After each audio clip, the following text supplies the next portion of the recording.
Marcus Chen wiped the grease from his hands with a dirty rag, squinting at the massive alien starship that dominated Base 7 of the Kepler Station shipyard. The vessel belonged to the Drakmori Empire, one of the most feared civilizations in the galaxy. Their ships were living things, grown rather than built, with hulls that breathed and engines that pulsed like hearts. As the only human mechanic certified to work on bioships, Marcus had seen his share of strange alien technology. But nothing quite like this. The Drakmori captain, a towering reptilian creature with scales that shifted from deep purple to black, watched Marcus with obvious distaste. Captain Vorthak had made it clear that he considered humans to be barely above insects, useful only for their surprising ability to fix things that others couldn't.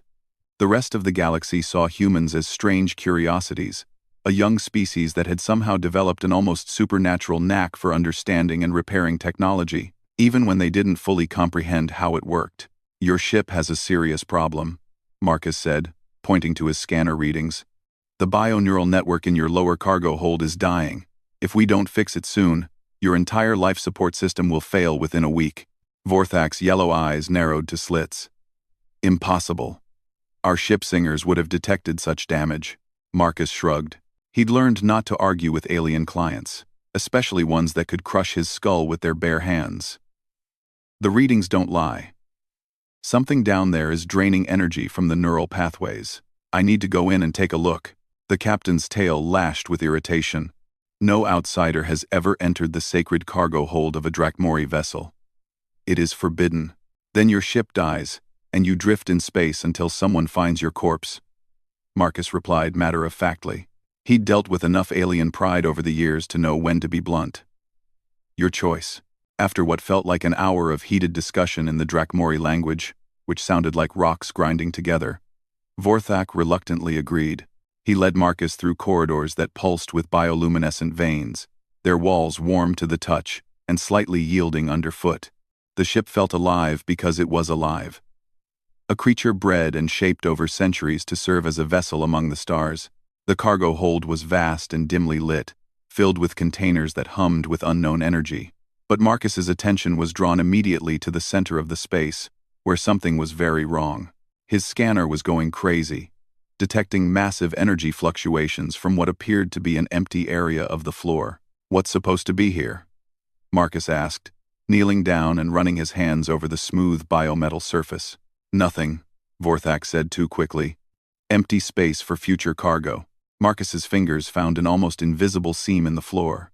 The bioship's neural network had grown around something, hiding it so completely that even the ship's own sensors couldn't detect it. But human intuition, that strange ability that had made his species so valuable to the galactic community, told him that whatever was hidden here was the source of the problem. "I need to open this," Marcus said, pulling out his plasma cutter. "You cannot!" Vorthak roared, but it was too late. Marcus had already begun cutting through the biometal, following the hidden seam with practiced precision. What they found beneath made both of them step back in shock.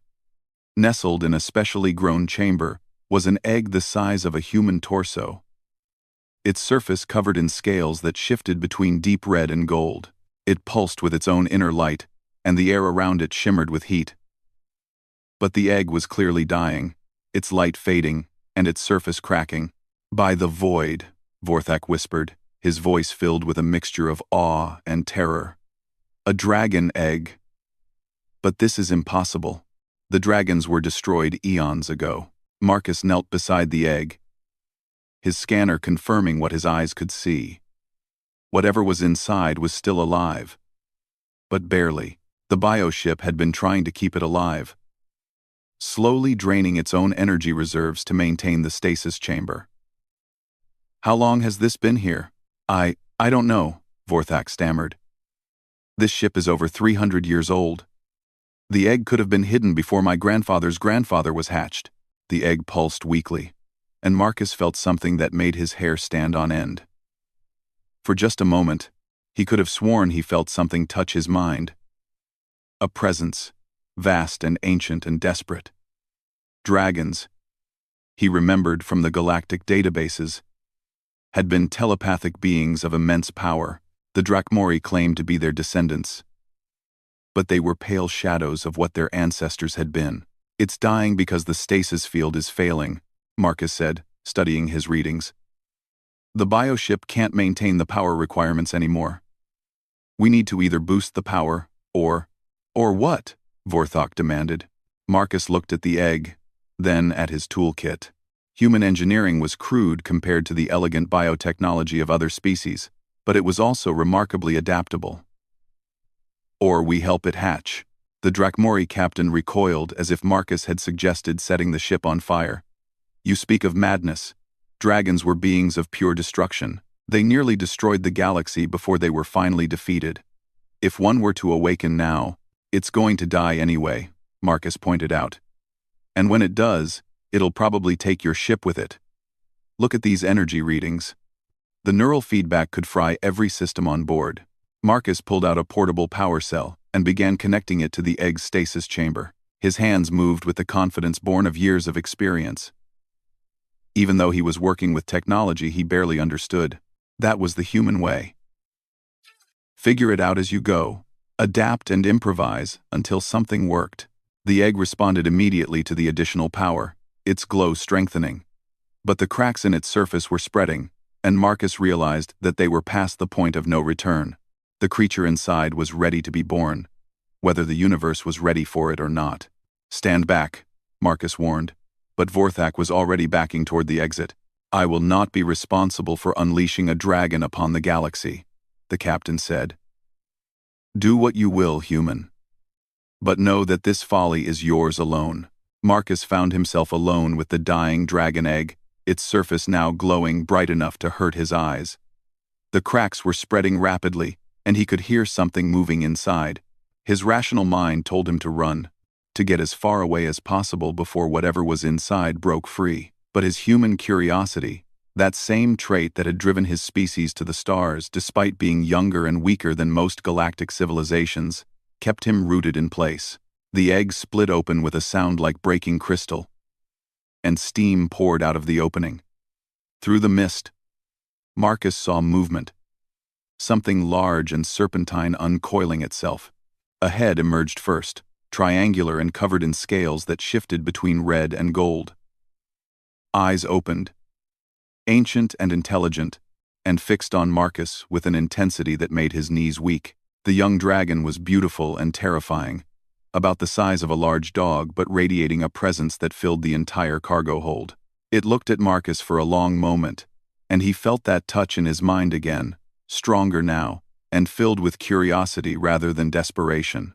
Then the dragon spoke, its voice echoing not through the air but directly in Marcus's thoughts. You are not Drachmori, it said, its mental voice carrying undertones of surprise and interest. You are something else. Something new. Marcus found his voice, though it came out as barely a whisper. I'm human. My name is Marcus. The dragon tilted its head, studying him with those ancient eyes. Human. Yes. I can feel it now. Your people were not among those who betrayed us. You had not yet reached the stars when the great betrayal occurred. Betrayal? Marcus asked, though part of him already suspected what he was going to hear. The dragon's eyes flashed with remembered anger. The younger races feared our power. They united against us, convinced us that we were a threat to galactic peace. We trusted them, agreed to enter the Great Sleep until a time when the galaxy was ready for our return. But they did not put us to sleep. They murdered us as we lay defenseless, believing themselves safe from our vengeance. Marcus felt sick as the implications hit him. The great dragons hadn't been destroyed in some cosmic war. They'd been genocided while they slept, trusting in promises that had been lies from the beginning. I am the last, the dragon continued, its mental voice heavy with centuries of loneliness. Hidden away by a Drachmori who remembered the old ways, who believed that the galaxy still needed the wisdom of dragons. But even that faithful servant is long dead. And I have been alone in darkness for so very long. The dragon stepped fully out of its shell, revealing a body that was both beautiful and deadly. Its scales seemed to contain fire, and when it moved, The air itself seemed to bend around it. But despite its obvious power, there was something vulnerable about it. Something that spoke to Marcus's protective instincts. "What's your name?" Marcus asked. The dragon's response came with a flood of concepts and emotions that made Marcus's head spin. Ancient words in a language that predated most galactic civilizations, titles and honors that had been earned over millennia. Family lineages that stretched back to the birth of stars, but underneath it all was something simpler, more personal. "Among your kind, I suppose you would call me Pyraxis," the dragon said finally. "Though I have not spoken that name aloud for longer than your species has existed." Marcus reached out slowly, his hand stopping just short of touching the dragon's scales. "What happens now?" Pyraxis looked around the cargo hold, then back at Marcus. "Now, I am free. But the galaxy that I knew is gone, replaced by one that sees my kind as myths and monsters. I am a dragon without a horde, a firebringer with no one to warm." "The Drakmori," Marcus said suddenly. "Vorthak said they're descended from dragons. They worship you as gods. They worship the memory of us," Pyraxis corrected. "They have forgotten what we truly were. To them, we are forces of destruction and chaos. They do not remember that we were also teachers and protectors, that our fire brought life as well as death." The ship shuddered around them, and Marcus realized that the captain was probably trying to jettison the entire cargo hold into space. He grabbed his tools and started moving toward the exit. "We need to get out of here," he said. "Vorthak is terrified. He'll probably try to space us both." Pyraxis followed him, moving with a fluid grace that spoke of perfect predatory design. "Let him try. I have been patient for centuries, but my patience has limits." They reached the cargo hold entrance just as the emergency seals began to engage. Marcus slammed his hand on the manual override, his human knowledge of mechanical systems proving useful once again. The seals stopped halfway closed, leaving just enough room for them to squeeze through. In the corridor beyond, they found Vorthak and his crew waiting with weapons drawn. The Drakmori captain's face was a mask of religious terror and fury. "Abomination," he hissed. "I will not allow you to bring destruction to my ship." Pyraxis stepped forward, and suddenly the temperature in the corridor rose by 20 degrees. The dragon's scales began to glow, and its eyes took on the intensity of small stars. "You would raise weapons against your ancestor?" Pyraxis asked, its mental voice now carrying enough force to make several of the Drakmori crew stagger. "You, who claim to carry dragon blood, would murder the last of the true dragons?" Vorthak's weapon wavered, but his fear was stronger than his reverence. "You are a creature of the old times. The galaxy has moved beyond the need for your kind. We have peace now. Peace built on genocide," Pyraxis replied. "Peace maintained by lies and fear. Tell me, descendant, when was the last time the Drakmori truly felt the fire in their blood? When did your people last create something beautiful instead of merely functional?" Marcus watched the exchange with fascination. He could feel the power radiating from Pyraxis. But it wasn't the mindless destruction that Vorthak feared. It was creation and passion and life itself, the kind of force that could reshape worlds if properly directed. "The dragons are gone," Vorthak said, but his voice lacked conviction. "The age of fire is over." "The age of fire," Pyraxis said, "has only just begun." The dragon turned to Marcus, and in its ancient eyes, the human mechanic saw something that changed everything. Not just gratitude for his rescue, but recognition, the kind of recognition that came when two kindred spirits found each other across impossible odds. "You freed me, Marcus of the humans," Pyraxis said. "By the old laws, that makes you my bonded companion. If you will have me, I offer you a partnership that will shake the foundations of this galaxy." Marcus looked around at the terrified Drakmori crew, at the weapons still pointed in their direction, at the massive dragon that was offering to link its destiny with his. Any sane person would walk away, would return to their simple life of fixing broken ships and avoiding galactic politics, but Marcus had never been accused of being particularly sane. And besides, he'd always wondered what it would be like to have a dragon for a friend. Partners, he said, extending his hand. Pyraxis touched it with one claw, and Marcus felt a connection form between them that went deeper than friendship, deeper than alliance. It was a bond that would endure across stars and years, a partnership between human ingenuity and dragon wisdom that would indeed shake the galaxy to its foundations. Behind them, Vorthak lowered his weapon, his face filled with awe and terror in equal measure. "What have you done?" he whispered. Marcus smiled, feeling more alive than he had in years. "Something that's going to change everything."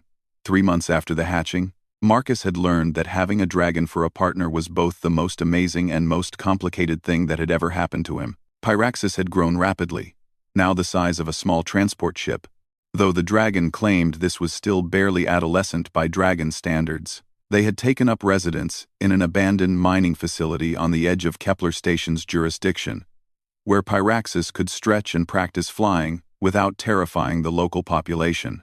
The galactic community had reacted to news of a living dragon with predictable chaos. Some species wanted to worship Pyraxis as a god, others demanded that it be destroyed as a threat to galactic security, and still others tried to claim ownership based on ancient territorial rights. The Galactic Council had been in emergency session for weeks, unable to reach any consensus on what to do about the situation. Marcus found himself at the center of a political storm he'd never wanted to be part of. Representatives from dozens of species had contacted him, offering everything from vast riches to threats of violence if he didn't hand over his dragon pet. The fact that Pyraxis was clearly an intelligent being with its own rights seemed lost on most of them. "The Thrakari delegation is here again," Marcus called out as he entered their makeshift home, a converted hangar that Pyraxis had modified with carefully applied dragonfire to be more comfortable for both of them. Pyraxis, who had been practicing precision flame control by melting specific patterns into metal plates, looked up with amusement. "Let me guess. They want to buy me again. They've upped their offer to 50 million galactic credits and a planet," Marcus said, settling into the chair they'd salvaged from a scrapped freighter. "Plus, a promise that you'll be treated with appropriate dignity as a sacred treasure. A treasure to be locked away and displayed for their glory," Pyraxis said, its mental voice carrying notes of disgust.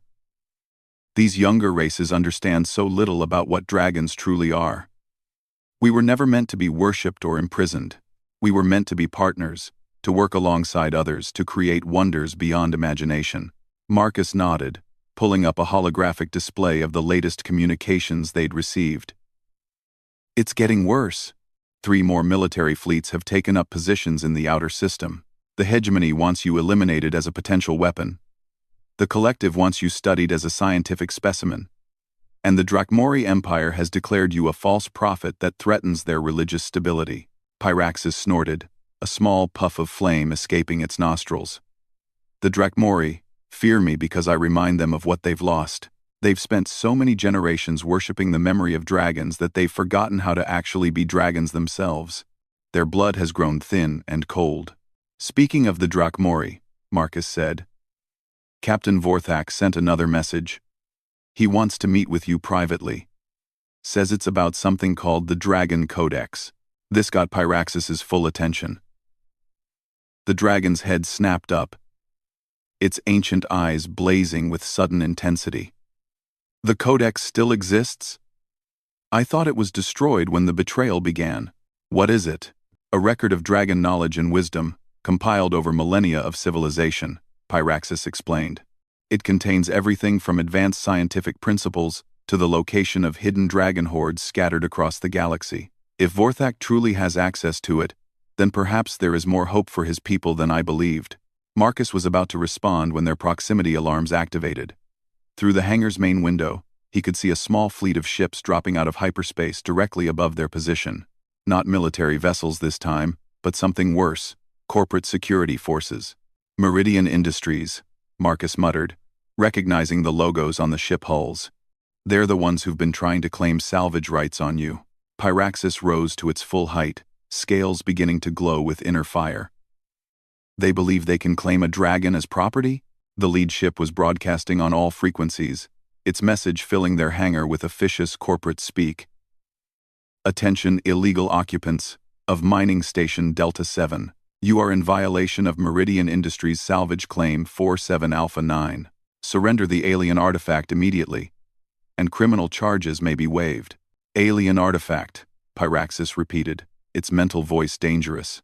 How refreshing to be reduced to a piece of salvage.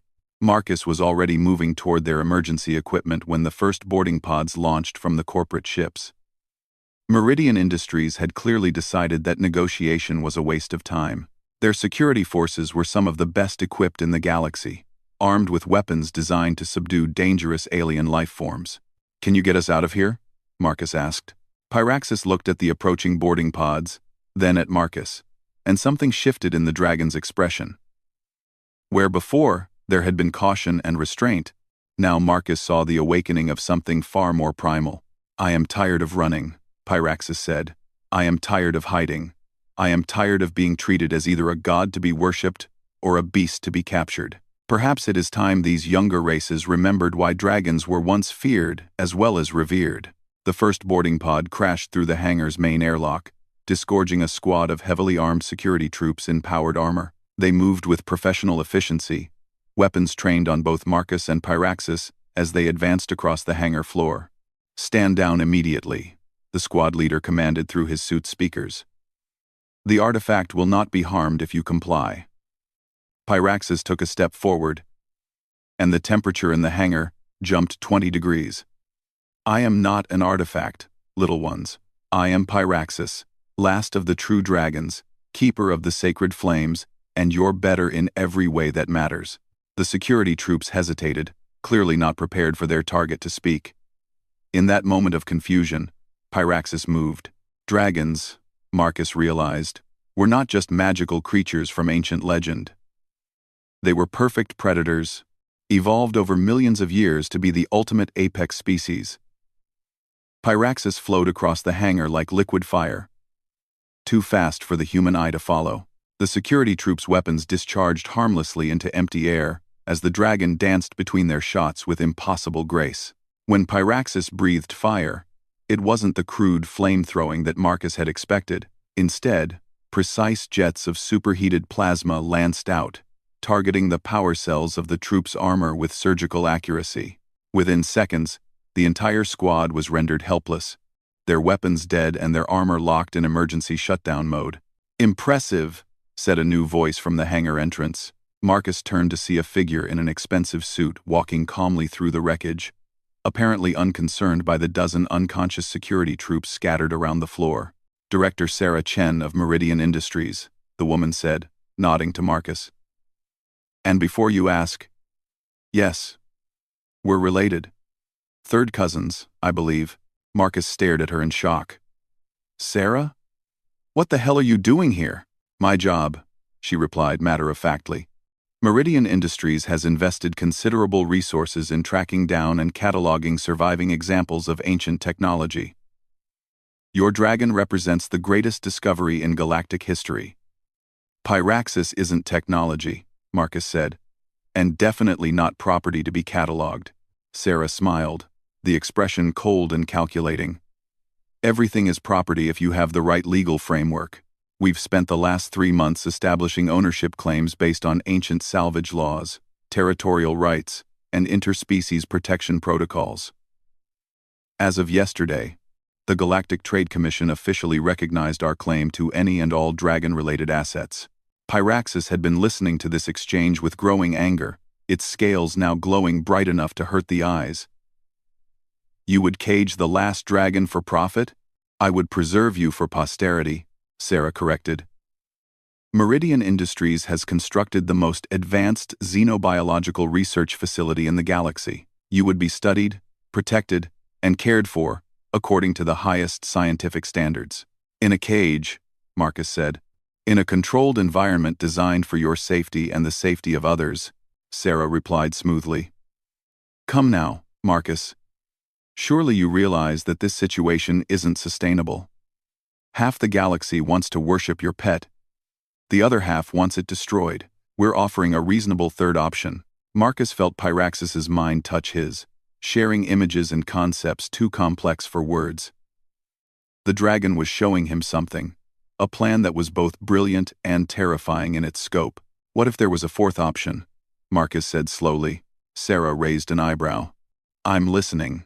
What if instead of capturing, studying, or worshipping Pyraxis, we actually listened to what it has to say? Dragons weren't just powerful creatures. They were scientists, philosophers, artists. They had knowledge that could revolutionize every aspect of galactic civilization.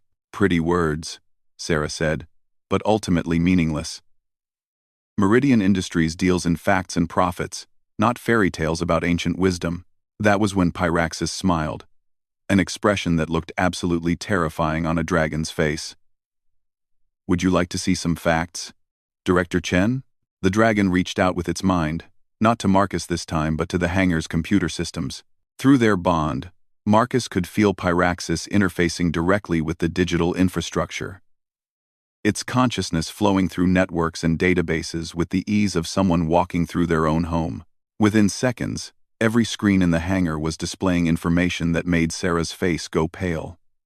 Corporate financial records, classified research data, illegal weapons programs, evidence of bribery and corruption that went all the way to the top of Meridian Industries. This is impossible, Sarah whispered. Our systems are quantum encrypted, protected by the best security in the galaxy. Your encryption is based on mathematical principles that dragons helped develop 50,000 years ago, Pyraxis said calmly. Did you really think we wouldn't know how to break it? Marcus watched in amazement as more and more information flooded the screens. Not just Meridian Industries data, but records from every major corporation and government in the sector. Trade agreements, military deployments, technological research, diplomatic communications. Everything laid bare, with casual ease. This is what you're missing, Marcus said to his cousin. Pyraxis isn't just a powerful creature. It's a living repository of knowledge that spans galactic history. The dragon remember things that your databases think are lost forever. Sarah was backing toward the exit, her corporate confidence finally cracking. The Trade Commission will never allow. The Trade Commission that took bribes from 17 different corporations to influence their ruling? Pyraxis asked pleasantly. I have the complete financial records right here. Shall I broadcast them on the galactic news networks? The director stopped moving, trapped between the dragon's knowledge and her own corporate greed. What do you want? Freedom, Pyraxis said simply. The right to exist without being claimed as property or worshipped as a false god. The chance to share dragon knowledge with species mature enough to handle it responsibly. And how do we determine maturity? Sarah asked. Marcus felt the answer flow through their bond, and smiled. We test them. Starting with humans. Pyraxis turned its ancient gaze on Marcus, and for a moment the human felt the full weight of 50,000 years of accumulated wisdom and experience. Your species interests me, Marcus Chen. You are young by galactic standards, barely out of your caves, yet you show promise that even the elder races lack. What kind of promise? Adaptability, curiosity, the willingness to take risks for the sake of knowledge rather than profit. Pyraxis looked meaningfully at Sarah. Some humans, at least, possess these qualities. Marcus understood what the dragon was suggesting, and the implications made his heart race. You want to teach us. Really teach us. Not just share random facts. I want to see if your species can become what the galaxy truly needs. Pyraxis confirmed. Partners, rather than masters or slaves. Creators, rather than destroyers. The dragons are gone, but perhaps something better can take their place. Sarah had been listening to this exchange with growing alarm. The Council will never allow it. Too many species would see human advancement as a threat. Then we don't ask permission, Marcus said, surprising himself with his boldness. We find humans who are ready to learn, and we teach them away from prying eyes. Start small, build carefully, prove that dragon knowledge in human hands can benefit everyone. Pyraxis's approval flowed through their bond like warm sunlight. Spoken like a true dragon friend. But we will need allies, resources, a base of operations that can't be easily discovered or attacked. Marcus thought about the abandoned mining facility around them. then about the vast network of forgotten installations scattered throughout the sector. I might have some ideas about that. And I, said a new voice from the hangar entrance, might be able to help with resources. Everyone turned to see Captain Vorthak standing in the doorway. But this wasn't the frightened, hostile Drakmori they had encountered 3 months ago. This Vorthak stood straighter, moved with more confidence, and his scales had somehow become brighter and more vibrant. The Dragon Codex, he said to Pyraxis, his mental voice now carrying hints of the ancient power that had once been common to his people, contains more than just knowledge. It contains the locations of 13 hidden dragon sanctuaries, built in the early days of galactic civilization and forgotten by most. Places where a last dragon and its human partner could work undisturbed. Pyraxis studied the Drakmori captain with new interest. You have been reading the Codex yourself. Trying to, Vorthak admitted. Much of it is in mental languages that my people have forgotten how to speak. But what I can understand. He paused, his expression filled with wonder. We were so much more than we knew. We had powers and knowledge that we've reduced to mere ritual and superstition. And now you want to reclaim that heritage, Pyraxis said. I want to serve as I was meant to serve. Not as a worshipper groveling before false gods, but as a partner working alongside true ones. Vorthak looked between Marcus and Pyraxis. If you will have me. Sarah Chen had been watching this exchange with the calculating look of someone reassessing their position. A human-dragon partnership backed by Drakmori resources and ancient dragon sanctuaries. The profit potential is enormous. This isn't about profit, Marcus said firmly. Everything is about profit eventually, Sarah replied. But perhaps we can find a way to align our interests. Meridian Industries could provide funding and equipment for your educational project. In exchange, we would want first access to any technological breakthroughs that result from dragon-human collaboration. Pyraxis considered this proposal, its ancient mind weighing possibilities that Marcus couldn't even imagine. Acceptable, the dragon said finally, with conditions. Meridian Industries will provide support, not oversight. All discoveries will be shared freely with any species that can demonstrate responsible use. And Director Chen will personally undergo Dragon Bond training to ensure she understands what she's really dealing with. Dragon Bond training? Sarah asked suspiciously. Marcus felt Pyraxis's amusement through their connection. You want to profit from dragon knowledge? Then you need to understand dragons. Really understand them, not just their market value. Sarah looked around the hangar, taking in the unconscious security troops, the massive dragon, and the impossible data still flowing across the screens. Finally, she nodded. Terms accepted, she said. When do we start?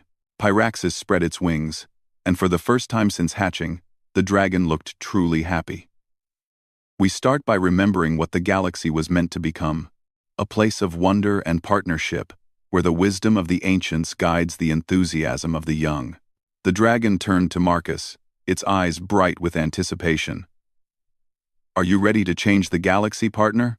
Marcus looked around at their unlikely alliance. A human mechanic, a last dragon, a reformed corporate director, and a Drakmori captain seeking to reclaim his heritage. It wasn't the kind of team that anyone would have expected to reshape galactic civilization, which, he realized with a grin, probably made them exactly the right team for the job. Let's do this, he said.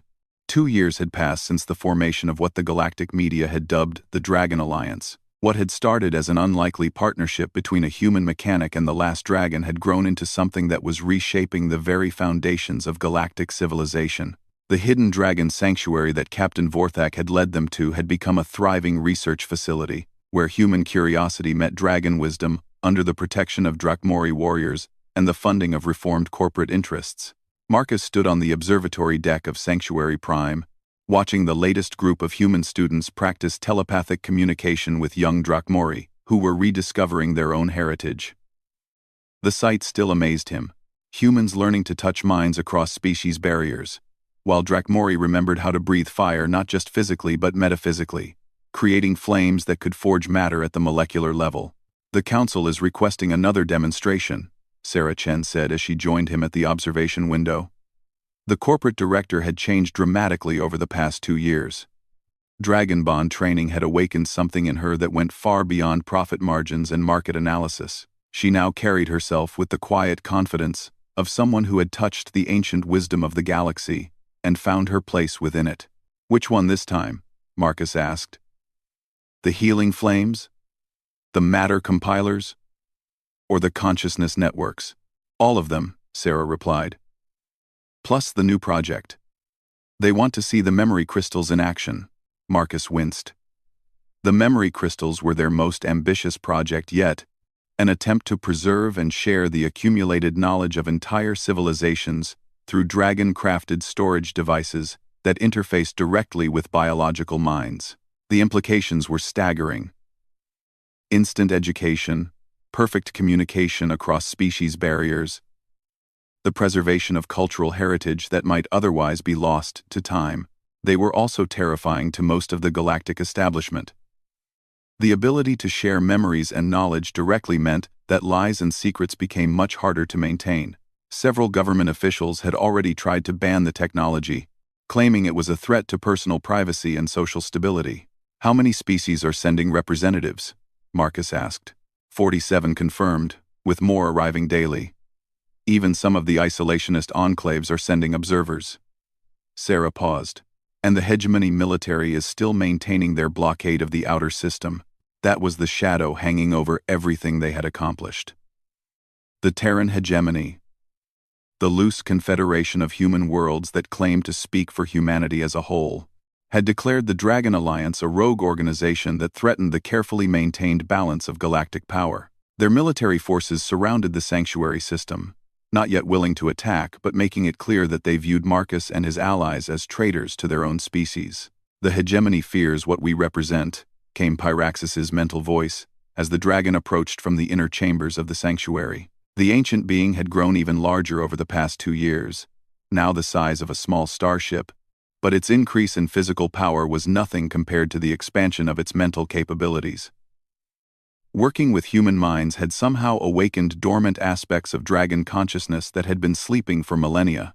"They fear losing control," Marcus corrected.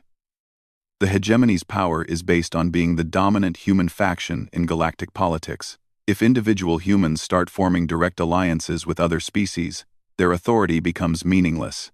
Pyraxis settled onto the observatory deck, its massive form somehow managing to move with delicate precision that didn't disturb any of the sensitive equipment. "They also fear what humanity might become if we succeed in our work. Dragons were once the dominant species in the galaxy, and that dominance bred complacency. We forgot that power without wisdom is ultimately self-destructive." "You think we might make the same mistake?" Marcus asked. "I think humans have the potential to be either the galaxy's salvation or its destruction," Pyraxis replied honestly. "Your species combines the best and worst traits of every civilization that has ever achieved interstellar status. You are curious and adaptable like the early Drakmori, but you can also be ruthless and short-sighted like the hegemony oligarchs. You have the Zephyrian capacity for rapid technological advancement, but also their tendency toward factional conflict." Captain Vorthok emerged from the training chambers, his scales now carrying the golden undertones that marked a Drakmori who had successfully rekindled their dragon heritage. Over the past 2 years, he had become something unprecedented in modern galactic history. A true dragon speaker, capable of channeling the ancient powers that his people had thought lost forever. "The students are ready for the demonstration," he reported. "Both human and Drakmori. And I have news from the outer territories. 3 more hidden sanctuaries have been activated by groups following our methods." This was perhaps the most encouraging development of all. The techniques they had developed for awakening dragon heritage in the Drakmori were proving applicable to other species as well. Ancient bloodlines that had been dormant for thousands of years were stirring to life across the galaxy, as various populations rediscovered abilities and knowledge that had been relegated to myth and legend. "The Council isn't happy about that," Sarah warned. "They're claiming that we're destabilizing entire civilizations by awakening dangerous ancient powers without proper oversight." "The Council is terrified," Vorthak said bluntly. They have built their authority on the belief that the younger races need guidance from their elders. If every species can rediscover their own heritage and potential, the current power structure becomes obsolete. Marcus looked out at the stars beyond the sanctuary, each one representing billions of lives that could be affected by what they were doing here. The weight of responsibility was staggering, but so was the potential for positive change. "Show me the memory crystals," he said.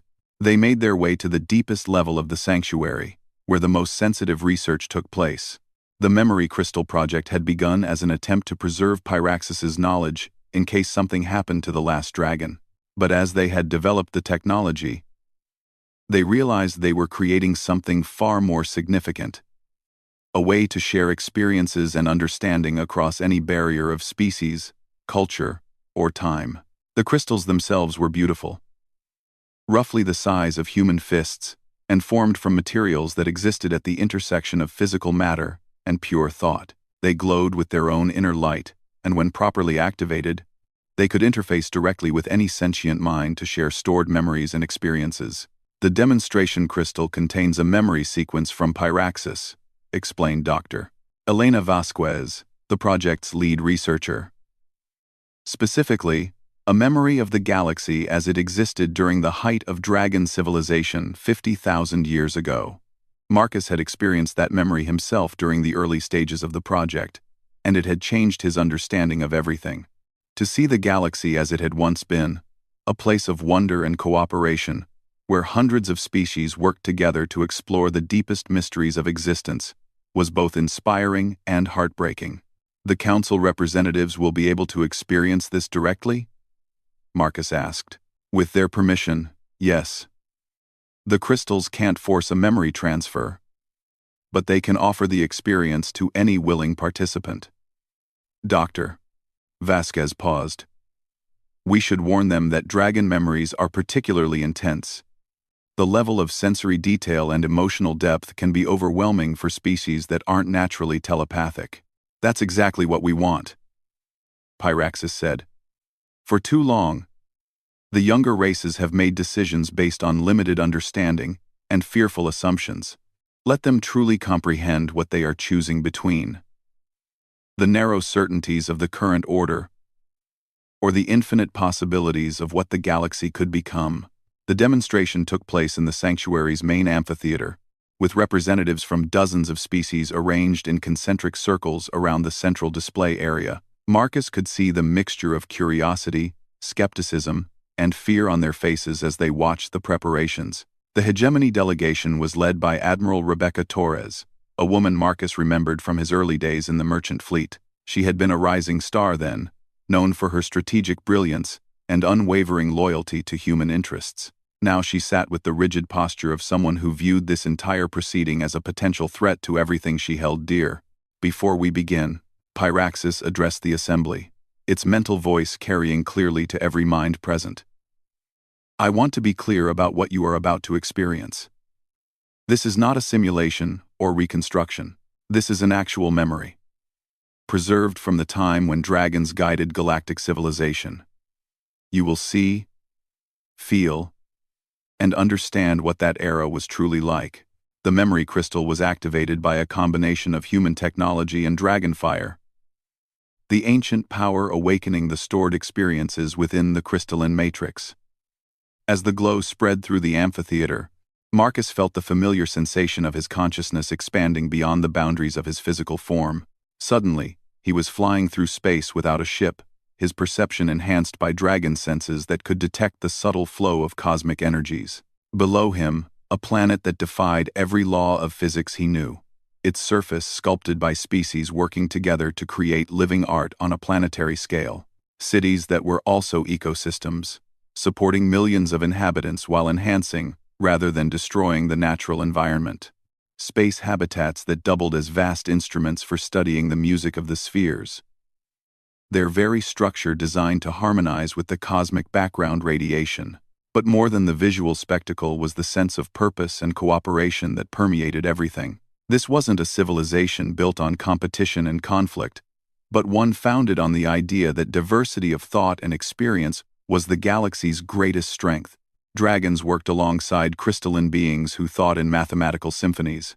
Gaseous entities that existed as pure consciousness collaborated with mechanical intelligences that had transcended their original programming, and through it all, a sense of wonder and exploration that made every discovery a shared celebration. The memory lasted only minutes in real time, but the experience felt like hours. When the crystal's glow faded, the amphitheater was silent, except for the sound of various species breathing in their different atmospheric requirements. Admiral Torres was the first to speak, her voice shaky with emotion. That was real? As real as your own memories, Pyraxis confirmed. That is what the galaxy was like before fear and suspicion divided us. That is what we could build again, if we have the courage to try. And what happened to it? Asked the Zephyrian delegate. If this civilization was so advanced, so perfect, why did it fall? Pyraxis's mental voice carried the weight of ancient sorrow. Because perfection bred complacency. We became so confident in our achievements that we stopped growing, stopped questioning, stopped preparing for the challenges ahead. When the great darkness came from beyond the galactic rim, we were unprepared for a threat that our peaceful civilization couldn't comprehend or counter. Marcus knew this part of the story. The great darkness had been some kind of extragalactic force, possibly a civilization from another galaxy entirely, that had swept through the outer systems like a plague of antimatter. The dragons and their allies had eventually defeated it, but only after most of the great works of the Golden Age had been destroyed. The survivors, Pyraxis continued, were so traumatized by the experience that they rejected everything their ancestors had built. They chose smaller, safer civilizations over the grand experiments of the past. They chose competition over cooperation, suspicion over trust, stagnation over growth, leading to the galaxy we have today, Sarah observed. Yes. A galaxy that has achieved stability at the cost of potential. A galaxy that avoids the mistakes of the past by refusing to attempt anything truly great. Pyraxis looked around the amphitheater, at the assembled representatives. But the great darkness is returning. The statement hit the assembly like a thunderbolt. Delegates leaped to their feet, demanding explanations, while others sat in stunned silence. Admiral Torres was staring at Pyraxis with the look of someone whose worst fears were being confirmed. How do you know? The hegemony admiral demanded.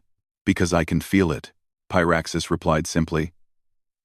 The dragon bonds that we have been forming, the awakening of ancient bloodlines, the rediscovery of lost knowledge, these are not random events. They are the galaxy's unconscious preparation for what is coming. Life itself is remembering how to be strong.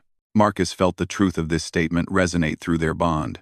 Over the past months, he had been experiencing strange dreams and intuitions, as if some part of him was responding to signals too subtle for conscious awareness. Now he understood what those signals meant. The Edge telescopes have been detecting anomalies in the void between galaxies, Dr. Vasquez added quietly. Patterns that don't match any known natural phenomena. We think they're artificial structures, possibly ships, heading toward our galaxy on a trajectory that will bring them here within the next century. The amphitheater erupted in chaos as the implications sank in. A threat from beyond the galaxy, powerful enough to have nearly destroyed the greatest civilization in galactic history, was returning, and the current fractured, suspicious state of galactic society would make them even more vulnerable than their ancestors had been. Admiral Torres stood up, her military training overriding her emotional shock. If this is true, then we need to begin immediate preparations. Full military mobilization, resource allocation, strategic planning. Military preparations will not be enough, Pyraxis said firmly. The great darkness cannot be defeated by weapons alone. It requires the kind of cooperation and understanding that we are trying to rebuild here.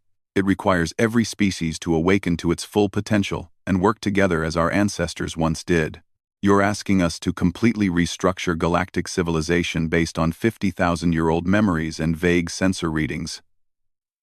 The collective representative objected. I'm asking you to choose between growth and stagnation. Pyraxis replied. Between the path that leads to greatness and the path that leads to extinction. The debate that followed lasted for hours. with delegates arguing over everything from the reliability of the evidence to the political implications of the proposed changes. But Marcus could see that something fundamental had shifted.